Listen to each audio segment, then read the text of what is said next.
Hello, this is Extra1201 here for the Chapter 10 clear. Here's going to be a massive player phase. So the main focus is to basically get Vow of Friendship activated for Silas. Corrin also gets some EXP. But getting Vow of Friendship basically increases Silas's attack and bulk, which is incredibly important. Kaze just kind of moves here to finish off the ninja, as well as also the archer and diviner. Getting Saizo and Silas to level 10 is helpful. I have Silas basically promoted to Great Knight because he gets +4 strength and +5 defense on pair up. I also promote Saizo the Master Ninja just so he has more speed to double. Here he can just OHKO ninjas even after debuff. Iron Shuriken, I think it's Steel Shuriken, debuffs by free, but even after the debuff he can still OHKO. So here Saizo gets a crit for no reason. He won't run KOs and ninjas anyway, but he does need to avoid getting hit by one of the ninjas. I believe it's like a 60-something% chance. He needs to avoid a hit so that way he can run KO the spear fighters who would block his path. Here I have Oboro swap. Hinata doesn't need to dodge, but he's fine either way. I have Oboro swap Corrin out of the way, and then I use player phase actions just to take care of that ninja. The ninja doesn't move, but it's just better to take care of the ninja. I move Silas even further in.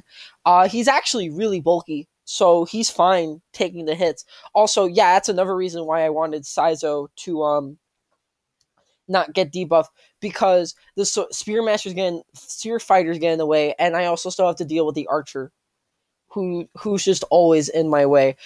Getting the chest is imperative since it has a rescue staff. Saizo and Silas basically do most of the brunt work. Here it's mostly just kind of dealing with a clutter of enemies that are just kind of close by, but Silas and Saizo essentially do most of the heavy work here. We don't get any new character units from Chapter 9, but we do get a new unit in Chapter 10 who should be coming up very soon.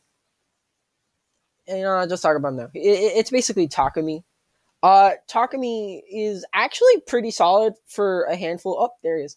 He's actually pretty solid for a handful of chapters. He doesn't really do much in Chapter 10, which is unfortunate, due to the fact that he can actually OHKO these ninjas, but everyone else is so far ahead that it doesn't really matter. I have Hinata separate Azura so that way she has more space. I also just take care of these remaining enemies on player phase. With the spear fighter does not move, but if you do kill the spear fighter or the spear fighter switches to the archer will move. So that's also important to take into account. Here I switch Kaze to Hinoka, and I have Hinoka move up, mainly just to help deal with enemies, as well as to also help get the rescue chest. Essentially, Silas just kind of moves up on the map. As for Takumi is actually incredibly helpful for Chapter 11.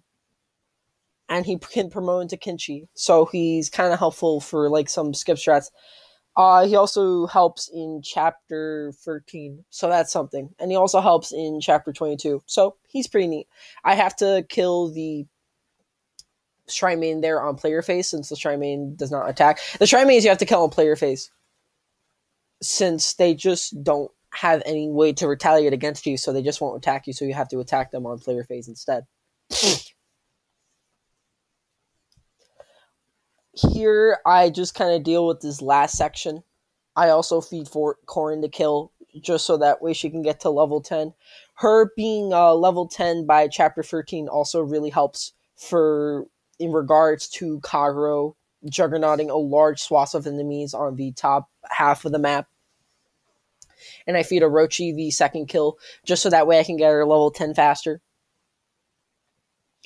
Chapter 10 is kind of interesting, because there's a lot to do in the first 2 turns, but after the first 2 turns, the enemy density is so thick that after a certain point, you kind of just deal with most enemies on the map, honestly. So it's just kind of like it's like the map is front loaded, then there's like practically nothing in the middle, and then it's kind of back loaded in a sense. Tsubaki can take on that diviner just fine. He just kind of just doesn't take the hit. I need to go Tsubaki so that way I can ferry Saizo over. Silas just continues going deep into enemy territory, and I one round KO that Shrine Maiden on player phase. Also, that Shrine Maiden will heal Kotaro, and that's not nice at all. So I don't want that to happen. And I also use Silas to attack the Spear Fighter on player phase, just so that way I can kill him on enemy phase. Here, I kind of struggle in regards of what to do with my units in the back, mainly because there's just not really much for them to do. So I kind of just like move them ahead, and I just use swap because why not? The archers are actually fairly effective. They don't get O code; they get 2 code. But I'm able to handle it just fine. Silas does a fantastic job of just juggernauting most of this map, and I feed Corrin to kill here, just so that way she can get to level 10, which is nice because Corrin is pretty much the best parabot in the game. Her boons, banes dictate how much additional bonuses, because in Fates there are class para bonuses and there are personal para bonuses. Personal para bonuses are just the personal para bonuses that a class has. Here I have Kaze get the chest, so that way I can have Silas and Saizo just focus on the boss, mainly because there's no way to really one-round KO Kotaro, so I just need to kill him, and I have Saizo take the kill because I thought it would just be interesting, the whole Saizo Kotaro rivalry dynamic. Kotaro kind of did something to the Saizo's family, I forgot, but it's not really that important. And that's chapter 10 in 5 turns.